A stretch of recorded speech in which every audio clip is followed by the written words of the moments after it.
And now we come into this year, 2019, and the first Primaris scratch built model I've got.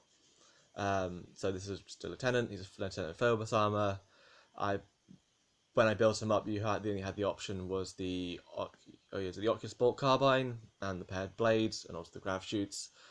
He's just a Reaver body mostly. The helmet's from the Centurion kit, and then there's just a few bits added on there here and there from various other sets, and then obviously he's painted up to sort of look like Lieutenant. So his paired blades aren't together, they're split up, because I quite like the idea of having a boot knife. I thought that'd just be really cool. And then there's like lots and lots of pouches because he's a Phobos lieutenant, and I really like the idea of the Phobos people all kitted out with lots of pouches because they're going in ahead of the main army. This guy is my chapter ancient, which is why he's got a power sword and why his armor is still all black. He was something I was just doing over the summer, sort of a side project. I had a spare Space Marine that I wasn't sure what to do with anymore, so I sort of stripped him back and repainted him. I mean, now if I wanted to use him as actual chapter ancient, I have to run him as Ultramarines, unless I use Apocalypse, so Apocalypse is fine. That's what he's aiming for. I've sort of got some of my army is sort of more aimed at being used just purely for Apocalypse now, especially with the whole Primaris. I'm focusing on building a Phobos army that I think would be really good for normal 40k, and my bikes are still really good in normal 40k, so I'm going to keep plugging at them. At some point in the future, though, my bikes will probably get bigger and the focus will be Apocalypse for them. So looking at this guy, he's got the Banner of the Saint, so it's just like a sort of little angel that I've all painted up with two little chapter crosses at the bottom. And we have another lieutenant with a jump pack. This one is from the first company this time. He's got Power Fist because I wanted to run him with my Vanguard veterans. I wanted just a bit more clout because having just the two pistol options is a lot cheaper. But Power Fist, you've got more possibility of doing damage. You can hit hard, like tougher units.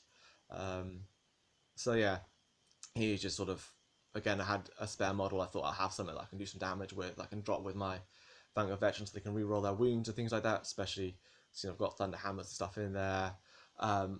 I've got that captain that I could run alongside them as well. Again, with Thunder Hammer, so I can have a lot of damage going in with my Vanguard veterans. And this is my Phobos captain. So he's a 10th company. So the guy that you saw earlier in the video, that's him now having crossed the Rubicon Primaris. So he's got bits from several sets. Obviously, the main body is a Reaver. That like the knife arm, that's a Reaver. Then the instigator bolt carbine, or the Mastercraft instigator bolt carbine, that comes from the Eliminator set. The generator, that comes from the Incursor Infiltrator set. It's the comms ray one. I thought for a captain I want something a bit bigger. I wanted to look a bit more imposing, so that's why I've used that comms ray set rather than just the normal telewires or whatever you want to call them, the comms unit. And then the cloak is actually off my Gravis captain. I'm not a big fan of cloaks on models normally.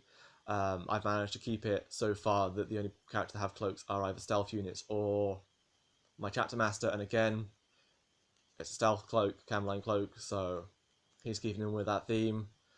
Obviously he's the captain, and then obviously I filled it in with a bit of green stuff going up the shoulder there and stuff. Sort of the first time I'd worked with green stuff in many years. I was actually really happy with the results. I'm really happy with the way it's come out. I'm really, these guys are, I'm really trying to get my painting technique down. And this is the last Scratchbuilt character of the year. He is a Primaris Ancient, but I built him with Phobos armor. He's coming from that Incursor Infiltrator set because I actually had just a random, easy to build infiltrator lying around, so when I built the squad of 5 infiltrators, I just only built 4, and he made it the final squad, leaving this guy to spare. The banner and the bolt rifle are taken from the normal Incursor Ancient set. I've just given him a normal helmet from that set again. Backpack again is just, as with the pouches, they're from that Incursor Infiltrator set. So there's only really 2 sets he's from. He's got a knife in there, if you can see at the back, and then the bolt pistol as well. So yeah, there's not really much to him. Like, the most work was getting the banner on. I ended up pinning that just so I could do him in sub-assemblies. I've really started sort of getting into some sub-assemblies now. I'm still like building the majority of the model before I get to painting or anything. I'm not. I don't think I could ever be one of these people that just paints the model in all its component parts. But certainly, I found leaving the generator off till after you've built the model is really easy. Things like banners. If you've got bolt rifles or bolt guns or whatever that are going across the chest, I'm probably going to start leaving those off. So thanks for watching this video. This is probably the longest video I've ever made by quite a lot. And look forward to what the new year brings. I'm actually looking at starting on going back to Lord of the Rings. I played Lord of the Rings when I was younger. It was the first Warhammer I played. That's what got me into playing Warhammer. And then about 8 years ago, I sort of petered off, stopped collecting them. Mostly it was just because the friends I had left that played it, they only really played 40k still. I moved to university, and all my friends there, that played Warhammer played 40k.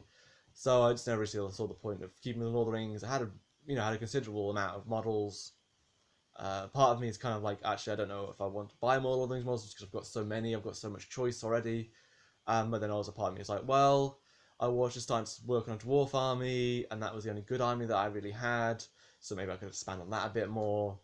And then my Isengard army was sort of, I wouldn't mind working on that a bit more. So we'll see over the course of the year what happens, whether I shift more focus onto Lord of the Rings. I also want to get on with my Imperial Guard army over the next year. That's on the books. Right now I'm saving up to get that starter set because I'm thinking, got the Lima Ross, I'll build a tank commander out of that. I've got a squad of normal guys, build them up. That gives me another troops choice and that heavy weapons team in there. I think with a bit of conversion, I can make three squads out of that and build a full team. And then obviously it's got a commissar in that, always handy. I can either just run him as a normal commissar or maybe as a Lord Commissar and get that battalion detachment going up, get me a bit more CP going. So thanks for watching, guys.